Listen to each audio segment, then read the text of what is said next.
Are there any other questions? 目立ちますので座ってコメント。名誉大学のカカズ。Please state your name and university, please. 大変ご参考に。This is Kakazu from Meier University. Thank you very much for the excellent and informative discussion. I also learned much from Mr. Yo's speech. I'm actually the acting chair of the Okinawa Promotion Council, and we're about to draw up our 10-year plan. So this has provided a lot of food for thought for me. There are two questions I want to ask. The first comes from the discussion on competition. OIST is, of course, trying to compete on a world-class level, and soon the university will open. How are you planning to recruit students? This is my first point. That is, what strategies are you using to recruit them? I think that this is a very important point to consider. We talked about MIT, Harvard, Stanford, Tokyo University, Osaka University. So how do you compete with them and get top-class students? That's my first point. The other is in reference to Dr. Kitano. I know him from the Okinawa Promotion Council, and he's a researcher, but he's also an entrepreneur. So does OIST plan to develop people like him? I'd like to ask on these 2 points.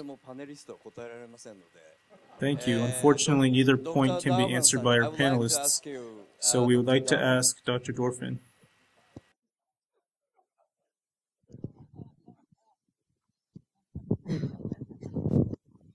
Well, thank you very much for the opportunity.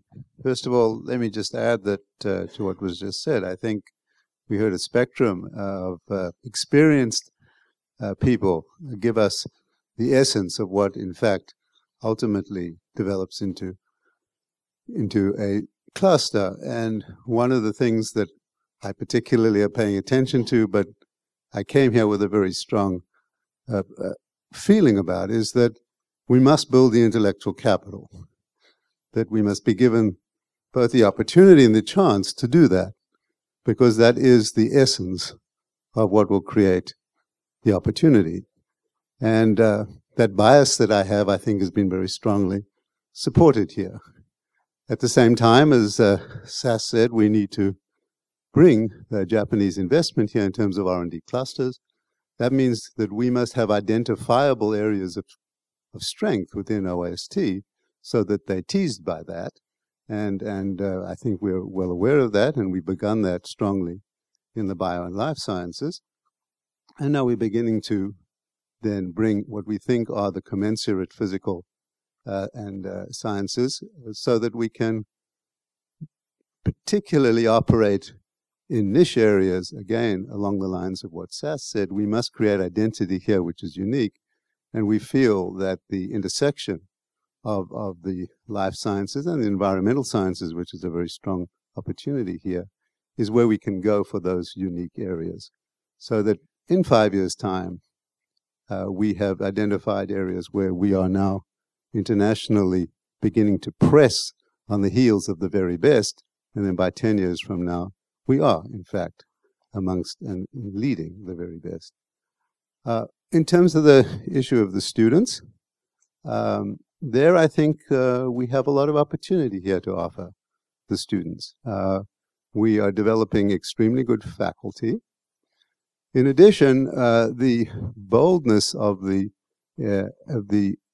Creating Act is to have given us an academic structure that provides opportunity and freedom. Namely, we're a graduate university. We can provide an academic structure which is not restrictive in the sense of having departmental boundaries. We can have areas of concentration, and we can create across those areas of concentration a multidisciplinary environment, because we will not have a significant amount of time of our faculty and their support that goes into departmental support. So that academic structure, in my mind, gives us advantages.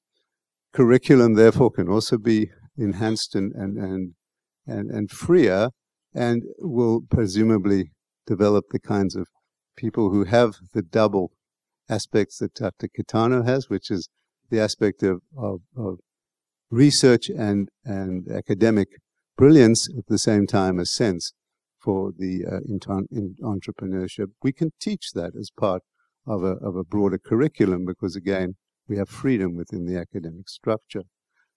We need to do what several people on this panel said, and in fact it's a focus for me, which is get the word out about this institution.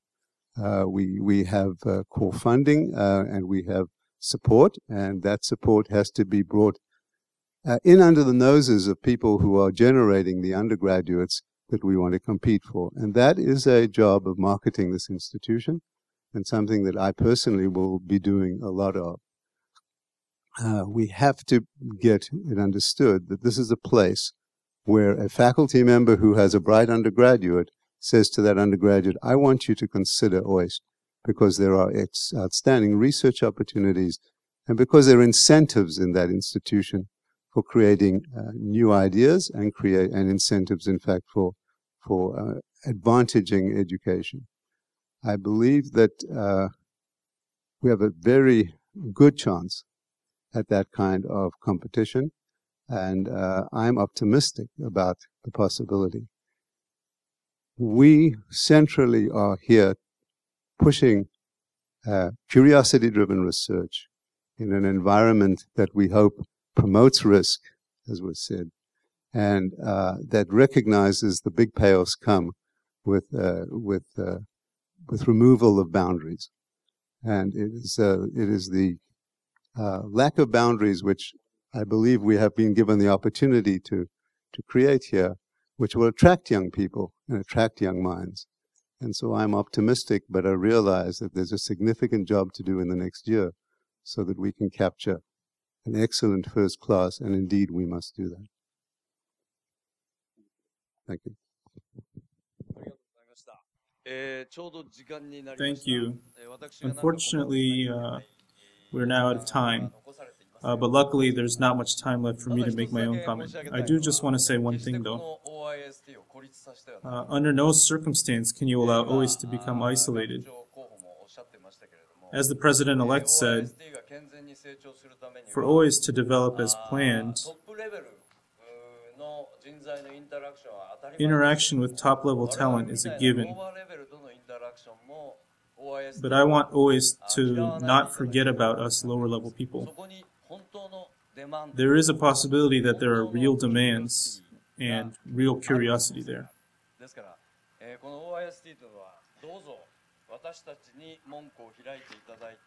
So, my definition of success after 5 years is how many different people from different places have come here to visit. That is my definition of success. The other is the construction of a science park or an incubator within 5 years. If a business wants to come here, not having a place for them to be is very painful. So even if it's in the village zone, I would like to see an incubator built. I also think that the university itself should have venture capital funds. I think that the university should be the one to commit seed money. So there are a lot of items on the agenda. We have to gather talent and we have to build an infrastructure. So all of us here should also step up and help out OIST in order to ensure its future success. So with that, I'd like to conclude this panel discussion. Thank you, everybody.